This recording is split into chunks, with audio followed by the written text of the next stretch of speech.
Happy Saturday, happy October. I hope you guys are having a lovely day. If you're not caught up, make sure you check out my last video. I'm trying really hard to catch up on content over here, y'all.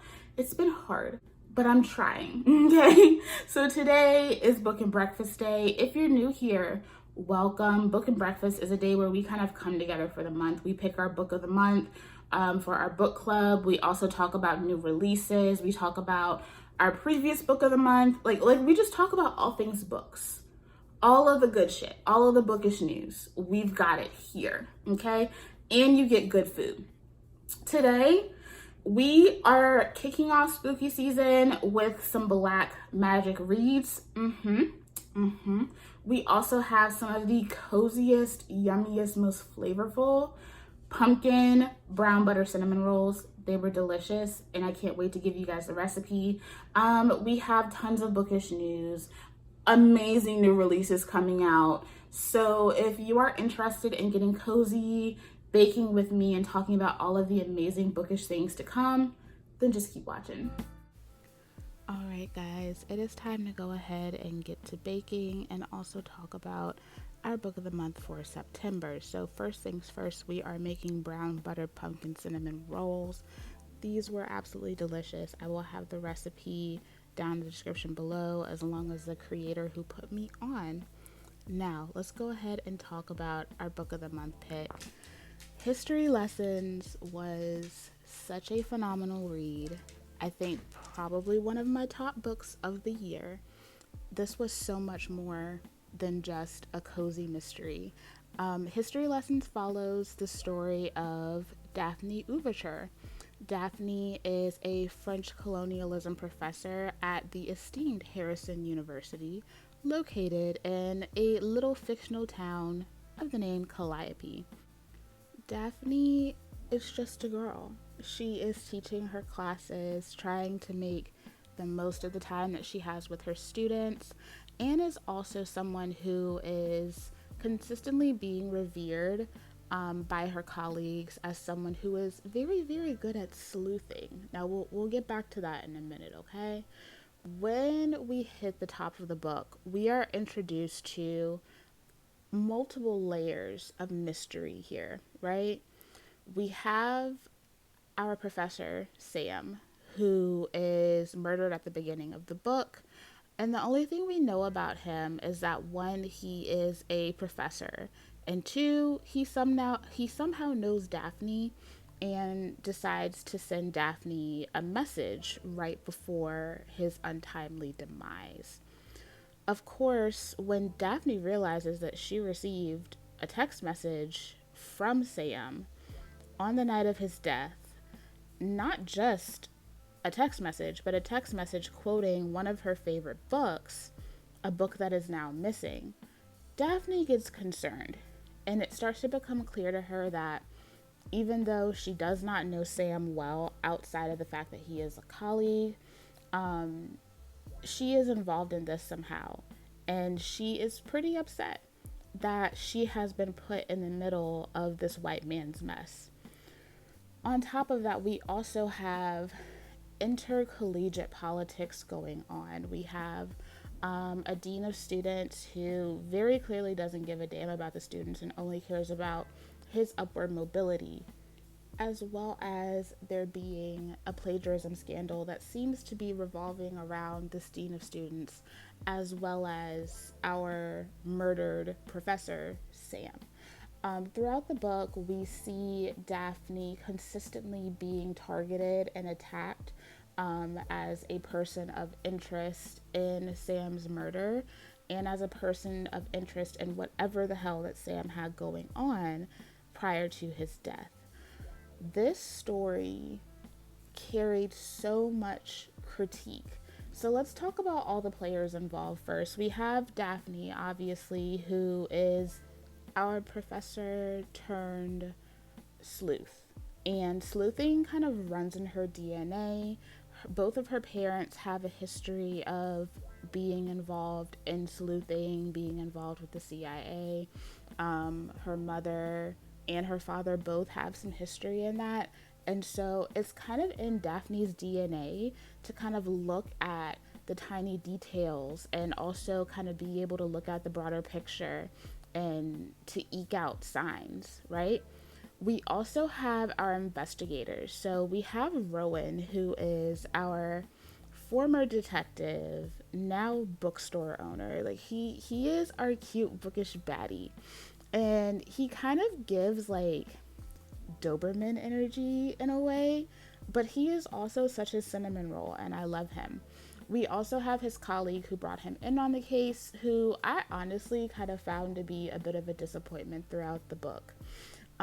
When we put all of these characters together, we have Daphne and her lovely friend group, we have her parents and her support. There are so many dynamics that I absolutely loved and despised about this book, and I think that was intentional.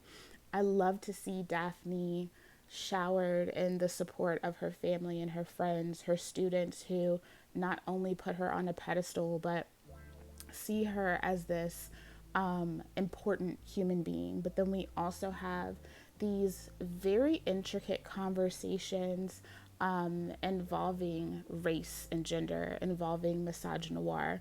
We have Daphne, who is realizing how her body has been violated and throughout this story in ways that she had no idea.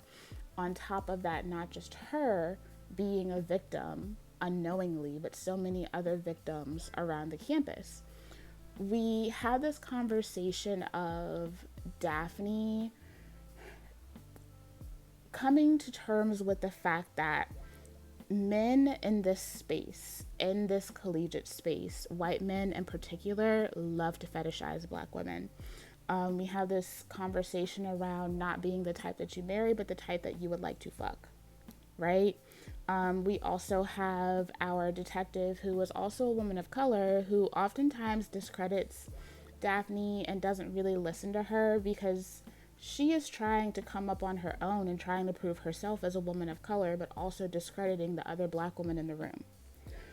There were so many important conversations in this story, so many different layers, from race and misogyny to just overall sexual abuse, the types of abuses that can occur in educational and academic settings. Like, when I tell you, this book ate down. It was so much more than just a cozy mystery. And don't get me wrong, it was absolutely cozy. This book is in a fictional town that gives all of those really like crisp, comforting, like Ivy League college vibes. But we also have a book that so perfectly encompasses so many important social critiques. And I think that this author did all of the things that people try to credit Agatha Christie for, Agatha Christie and all of her racism, right? And I think that she nailed it here. She absolutely nailed it here. If you are someone who loves cozy mystery, I highly recommend. If you are someone who loves a mystery where you can't necessarily pinpoint where it will go, if you like having a mystery with a little edge of romance as well, because we do have a budding romance here, I think you will love this. The only thing I think you won't like is that we do end on a cliffy. We are definitely going to be getting more from Daphne Overture, Rowan, and all of her other friends and family. This was a 15-star read for me, and I'm curious to know what you guys thought, and I'm curious to hear how many of you recreate this recipe.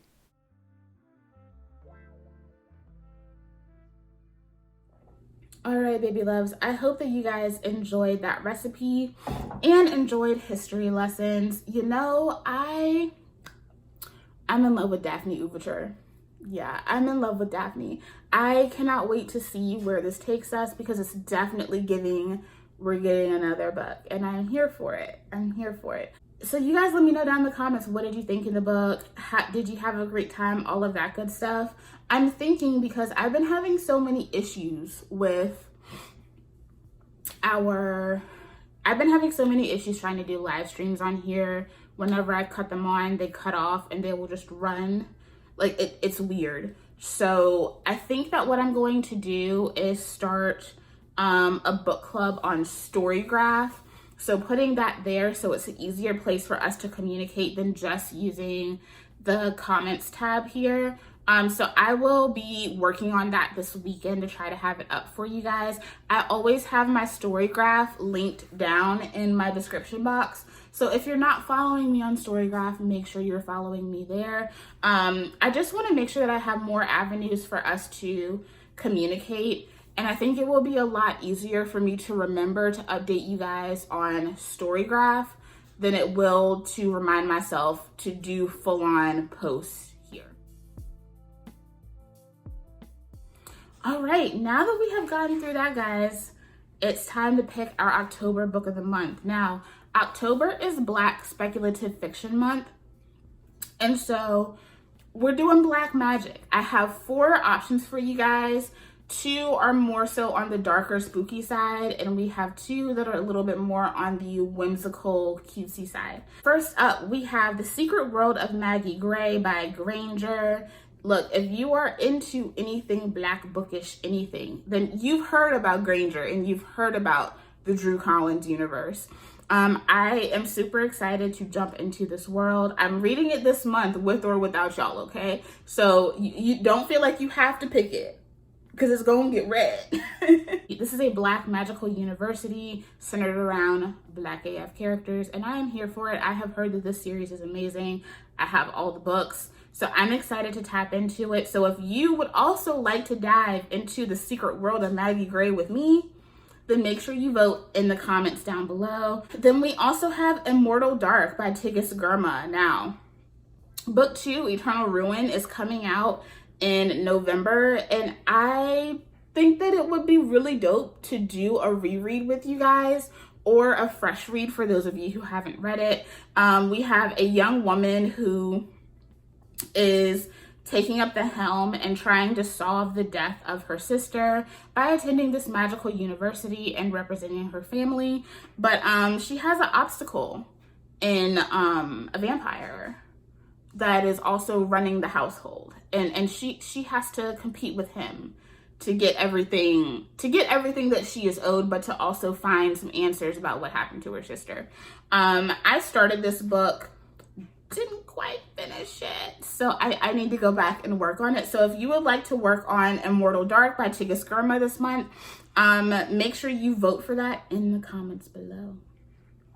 Then we also have, for our 2 cutesier reads, if you don't want the creepy and you want more of the cutesy, we have Deja Brew by Celestine Martin.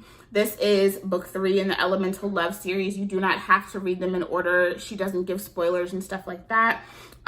This is one that has been just chilling on my cutesy TBR for a minute. So if you want to get into those kind of like, I would say, kind of Black Gilmore Girls vibes with witches and all sorts of other magical creatures, vote for Deja Brew by Celestine Martin in the comments below. And then we also have Candy Corn Curses by Aria Daze. This one is cutesy. It's a little magical and it's spicy. We have a young woman who has been plagued by recurring dreams and ends up being fated to a succubi. If that interests you, you want a little bit of cutesy, a little bit of magic with your cutting, then go ahead and vote for Candy Corn Curses by Aria Daze. Again, these are our options: The Secret World of Maggie Gray, Immortal Dark, Deja Brew, and Candy Corn Curses. I will have everything down below in the comments for you guys. Make sure you vote, okay? Let's talk about my current bookish obsessions. Y'all know I'm always reading something, always. This has been a favorite series of mine. I recently got to meet the author. I'm going to do a little video just about my experience at the Bookmarks Festival and kind of like a little haul as well. So I am working on book 3 in the Tita Rosie Kitchen Mystery series. That is Blackmail and Bibingka by Mia P. Manansala. And I'm already enjoying it. Right now, we're in Christmas time in Shady Palms, and there's a whole lot going down. We have Leela's cousin who has come back and is trying to run his own thing. I haven't gotten into who done died yet. I'm not quite there yet. But yeah, I'm focused. I'm already about 20 something pages and I literally just started this morning. So I'm excited to see where this one takes us, because these books are always a time. So excited to finish her. And I am also working on my ebook copy of Rebirth of Order by D.D. Williams. This is going to be a kind of slow burn, unassuming why choose situation set in a magical university. We have our main character, Kyra, who is in the throes of grief. She has recently witnessed the brutal killing of her best friend. Now, not only has she lost her best friend, but she has lost her best friend by means of which she cannot prove. She is trying to convince people that, like, tentacles were popping up out of places and literally, like, ripped her friend in half. And they're just like, nah, sis, you crazy. You probably did it. At the beginning of the book, we have Kyra consistently in these situations where someone is being killed and she cannot save them. Like, no matter how hard she tries, she cannot save them. She has some type of magical being after her and she doesn't understand why. All she knows is that this thing wants her soul and it will take down anybody to get it. And so she is rescued by some random chick that just pops up with a whole lot of magic and takes her to another world. She drops her at a university that is made for these magical fae beings. Right now, I'm at the point where she's just kind of getting her bearings and figuring out what everything is and realizing that she's not in her world anymore. So far, it has been really good, but I feel like this is going to be a long haul. This is supposed to be an 8-book series. So I will try to get a review up for you guys once I finish it, because I feel like this is either going to be absolutely phenomenal or a little bit of a bust. A lot of people have been trying to do why chooses, but like, you don't see any element of a why choose in the book. If I have to wait 2-3 books for it to be a why choose, then don't market that book as a why choose to me, please, please. So we shall see how it goes. Let's go ahead and get into some bookish news.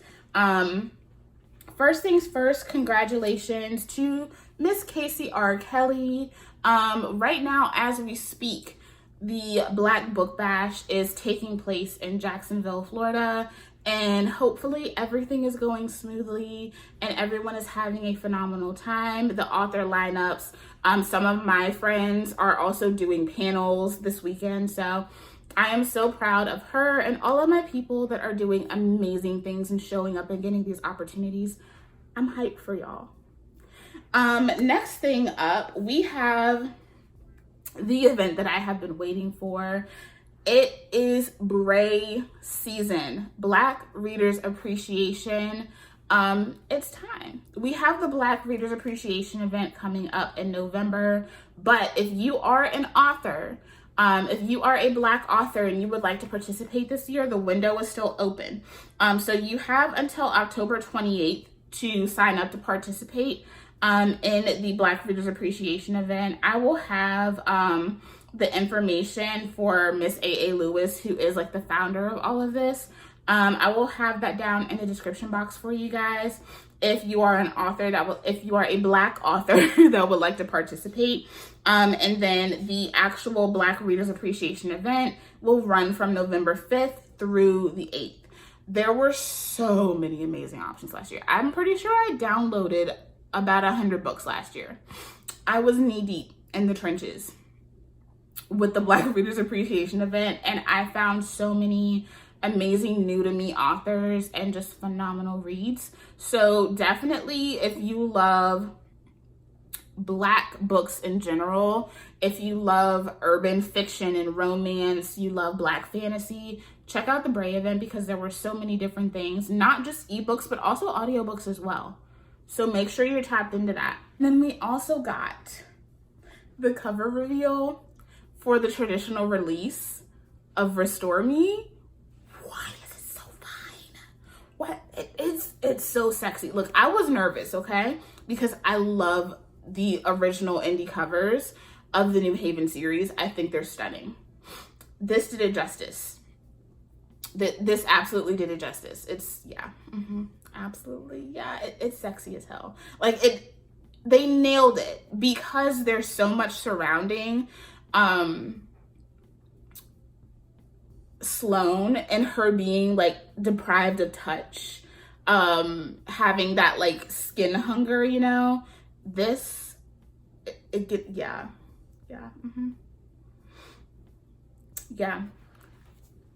If it's Restore Me, I don't care how many editions there are, I'm gonna buy it, period. It's one of my favorite romance books of all time. All right, now that we have wrapped up that bookish news, it is time to get into some new releases, and we have a lot.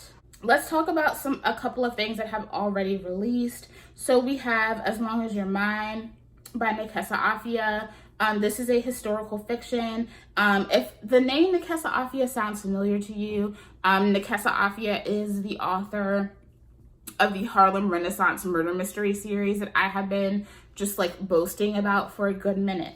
So I am really excited to get this one. This was actually an Amazon first read. So if you have access to the first reads from Amazon, that's an Amazon first read. I already have it downloaded in my app.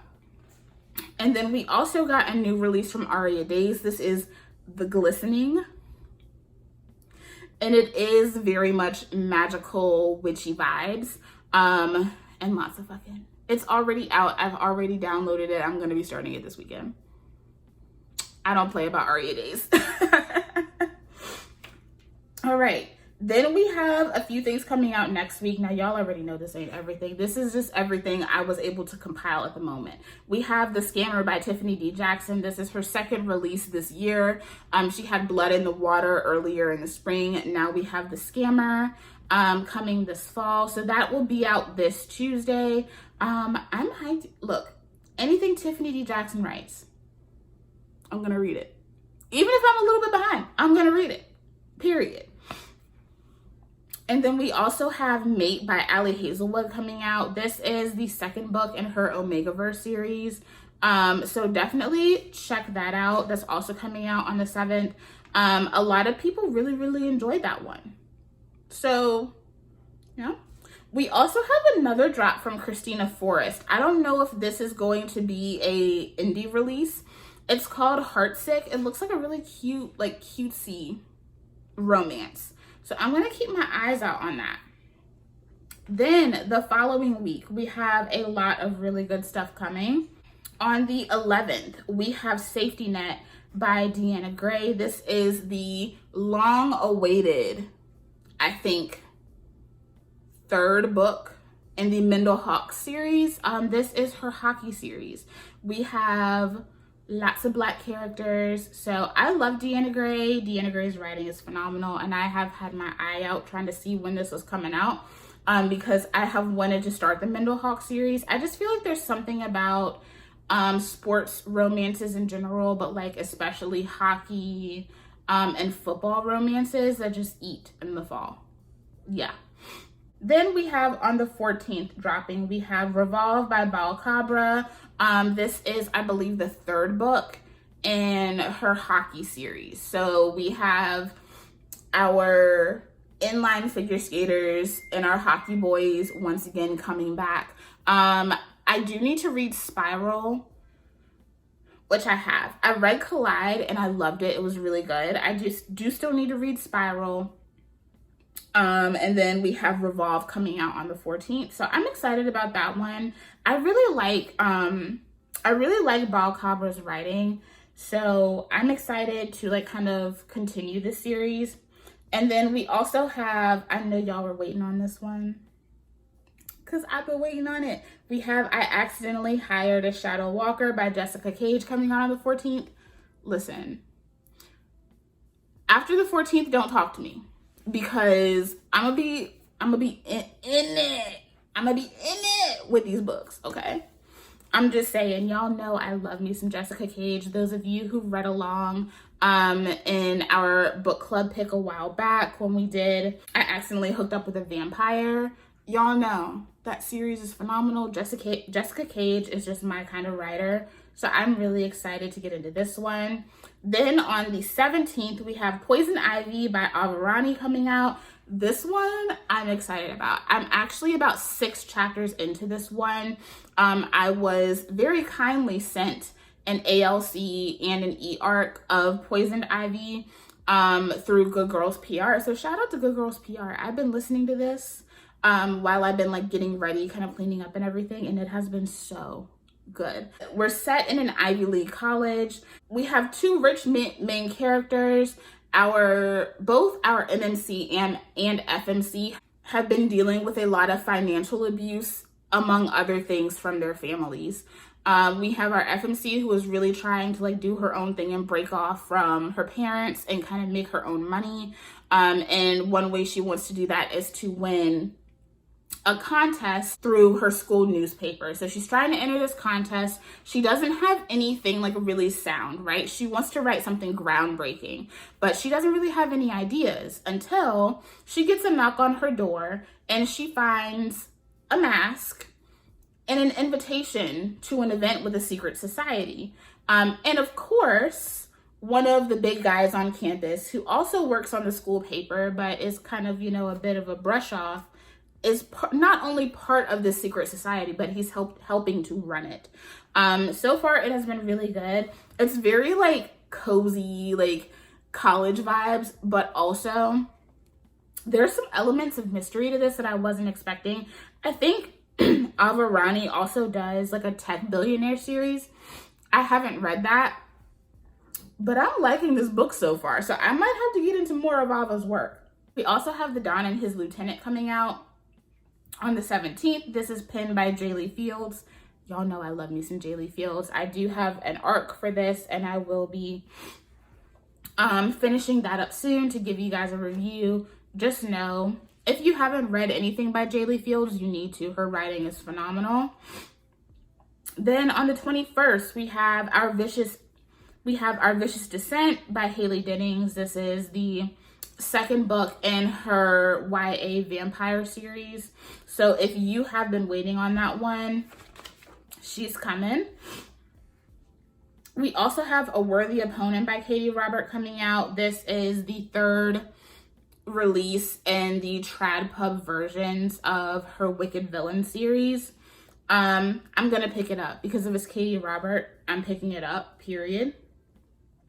We also have The Women of Artemis coming out on the 21st. I think I received an arc of this just randomly from the author, so I do want to check it out and see how I like it. We also have The Devil She Knows by Alexandria Bellfleur coming out. I'm excited about this one because it's sapphic. Yeah, and I'm here for it. So that one is going to be out on the 21st. I also received an arc from the publisher, so I will be giving this one a try and seeing how it goes. Then we have a new release from Nina High. I haven't heard anyone talking about it, but this one sounds really good. This is Boot Up by Nina High, and this is giving like all of the fall Halloween cutesy romance vibes. Definitely going to be checking that one out. And then we have several things coming out on the 28th. We have Merry Little Christmas from Lauren Blakely. This is going to be her latest holiday release. Y'all know those holiday releases are going to be coming out strong. We have Bonds of Hercules by Jasmine Mass. I adored Blood of Hercules, and I have just been desperate for the next book. So we have Bonds coming out on the 28th. That's another one. Once it comes out, don't bother me because I'm gonna be in it. We also have The Defender by Anna Wong. This is book 2 in her soccer romance series. So the first one was The Striker. Now we have The Defender. I will be picking this one up as well and giving it a try. I need to catch up on all of my Anna Wong because there's a lot of Anna coming out. So much. It's hard to keep up. And then last but not least, I think what everyone has been waiting for in like the Black romanticy space, we have Our Vicious O's by N.E. Davenport. Y'all know I love me some Nia, okay? The Blood Trials, one of my favorite duets of all time. I am excited to get some fantasy shadow daddy work from Miss N.E. Davenport, okay? I'm a little jealous of all the people that got arcs. Maybe more than a little jealous. So yeah, I can't wait for that one to come out. Sadly, I did not receive an arc, but I already have my pre-order set up. And it's my birthday month, so I mean, Somebody needs to send me some books, please. I shall take them. All right, baby dolls, I hope that you have enjoyed this video. You guys let me know what books are you excited about, and make sure you let me know what book you want to read for our book club pick this month. I'm really excited to just get into all of it with you guys. Q4 is going to be busy, but we are going to have so much good shit to read. So yeah, thank you guys so much for tuning in. I will have the recipe for the pumpkin cinnamon rolls down in the description below. If y'all don't bake anything else this fall, y'all gotta bake that. It was divine. I love you guys. Thanks for tuning in, and I'll see you in the next one.